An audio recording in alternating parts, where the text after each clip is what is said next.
So over the last 5 years, I've been trying really hard to bring new money, new investment into our local economy. And about 2.5 years ago, we launched a new business, which is effectively a startup company called Clearpath Finance. And what that is an alternative lending platform. So what we have is we have got a cocktail of funders, over 50 now, who are willing to lend money, new capital, to the business community.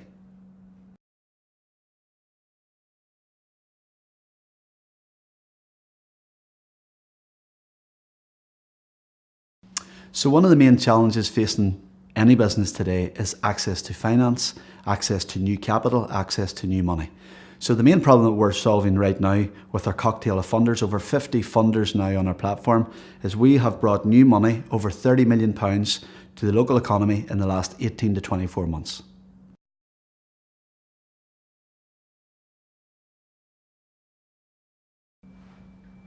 The current economic climate right now, in my personal view, is extremely challenging. I think if you go wider than that, I think the world is in a state of flux. I think there's a lot of uncertainty out there, and businesses don't like uncertainty. I think it's hard to talk about the current economic climate without mentioning the B word, which is Brexit. And I think right now we're in the middle of all of that, and I think what we all need is for some form of certainty. Business and recessions and upturns in growth are cyclical. And I think we're now 10 years post the last downturn, the last crash. So I think things are going to be challenging over the next 2 to 3 years, certainly from a local perspective. And what we absolutely need is some form of certainty around how the local economy and the Great Britain and Irish economies move forward post any Brexit scenario.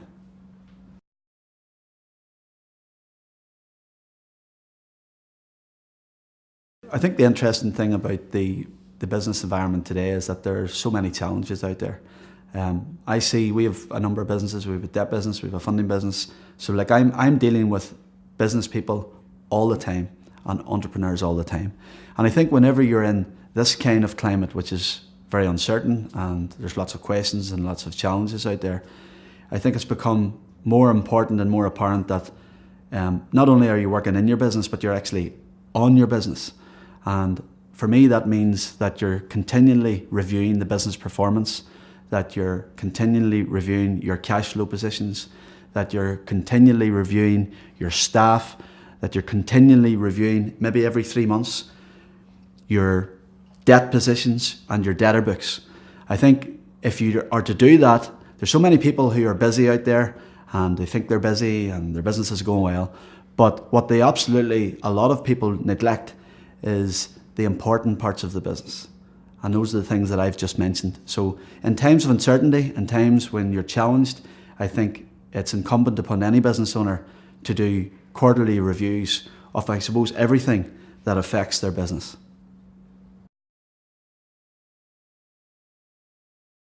I've always said that Brexit changes everything. It's a complete game changer. It's a force out of all of our controls. And I think no one really knows how things are going to pan out over the next 12, 24, 36 months. For me as a business owner, and for me as someone who's trying to contribute to economic growth and make things happen, I'm always going to back myself, whether the market's strong or the market's weak. And I think it's important whenever you have times which are difficult times, that for me, I've embraced personal development over the last 10 to 12 years. I've always tried to improve myself, better myself. In terms of the businesses that I'm currently working in, they solve problems. So whenever Brexit comes, people are saying there's going to be lots of problems. So it would be interesting then if you had a business that is solving problems. So for me, Brexit brings lots of challenges, but I think in terms of our own business and the businesses and the sectors that we work in, we are well fit for that, and I think we can add a lot of value to the business community. And I think for business owners out there, whether the climate's good or the climate's not so good, it's all about your value proposition. What value are you bringing to the marketplace? Why would someone buy from you? Why do people want to talk to you? I think if you focus in and hone in on those things, I think it doesn't really matter what the business climate is, people will always want to speak to you and buy from you and spend time with you.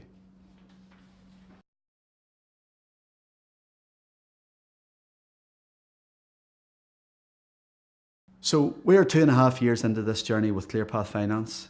We started with one alternative lender. We now have over 50. We have an office in Belfast, we have an office in Dublin, we have an office in Manchester. I suppose our objective over the next 36 months is to tell stories. And the stories are going to be about how we have been able to help the business community. And what we really do is we do that by bringing in new investment and new capital and new ideas and new solutions in the form of financial solutions. So the immediate goal for us in Clearpath is to keep doing that, keep helping businesses grow, working with their lenders, growing our lending panel. All of those things, I think with all of that, we're going to be really busy over the next 2 to 3 years. And it's challenges, it's a journey that I'm looking forward to.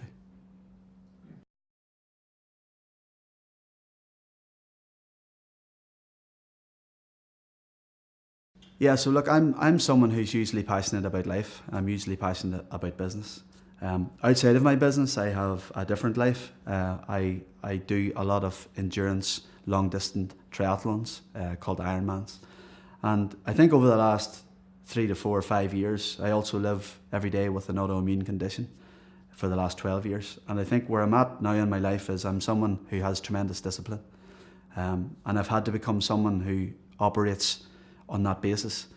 And I think certainly through the Ironman experience, which is a 146-mile race over sea, land and a marathon to finish, all in the one day, I think by doing that and committing to that kind of program, people say to me, well, where do you get the time to train? How does that affect your business?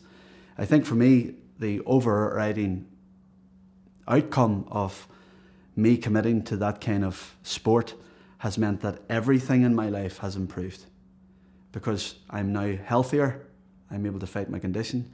My business is a lot more organised in terms of my head and my thinking. It's much clearer.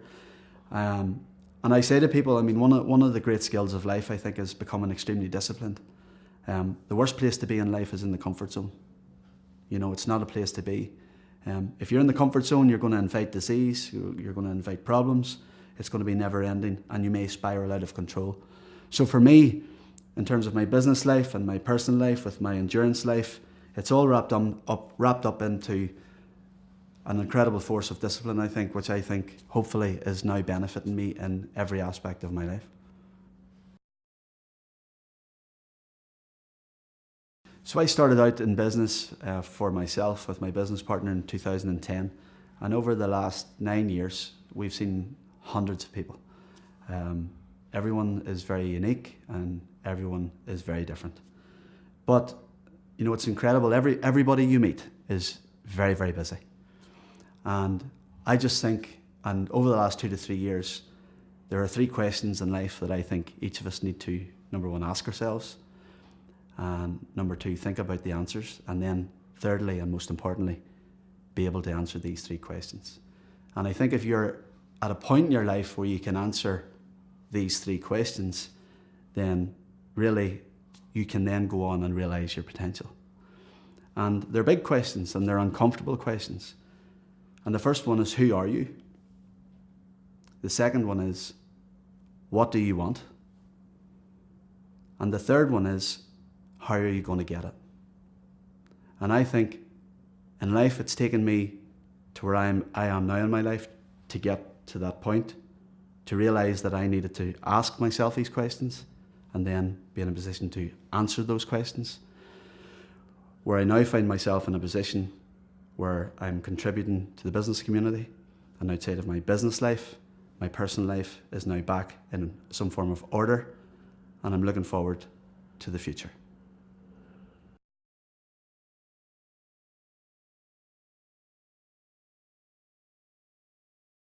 To keep it clean and real, I've self-published 2 books, so I'm also an author. I'm currently writing my 3rd book. That's something I'm really interested in. I read a lot. I've read hundreds of books over the last 7 years. I've got a library at home. I know it's quite boring, but maybe you didn't know that about me.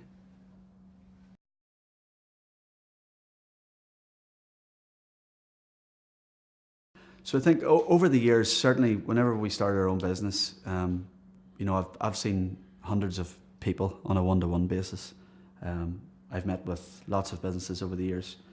And I think the observation that I would make on society at the moment is that there are so many people out there who are sick, who are anxious, who are suffering of some form of maybe addiction or some form of disease. And there's a lot of pain out there. And one of the things I'm really passionate about is because I've come through quite a lot of personal pain myself over the last 15 odd years, with the breakdown of my marriage and with my MS diagnosis and all of those things that happens to each of us in our personal life, which are all challenges, is I'm really empowered now, and I'm really passionate about sharing my own story of recovery, a story of healing, a story of adversity with others. And I get a lot out of being able to help people, being able to point people in the right direction of help, of recovery. I think there's a huge job to be done locally and internationally off that theme, really down to the fact that society is broken at the moment. So, I mean, outside of my business life and some aspects of my personal life, I do some speaking, I do some sharing with others, and that's something, and that's a line that I would like to develop on probably the international stage over the next 3 to 5 years.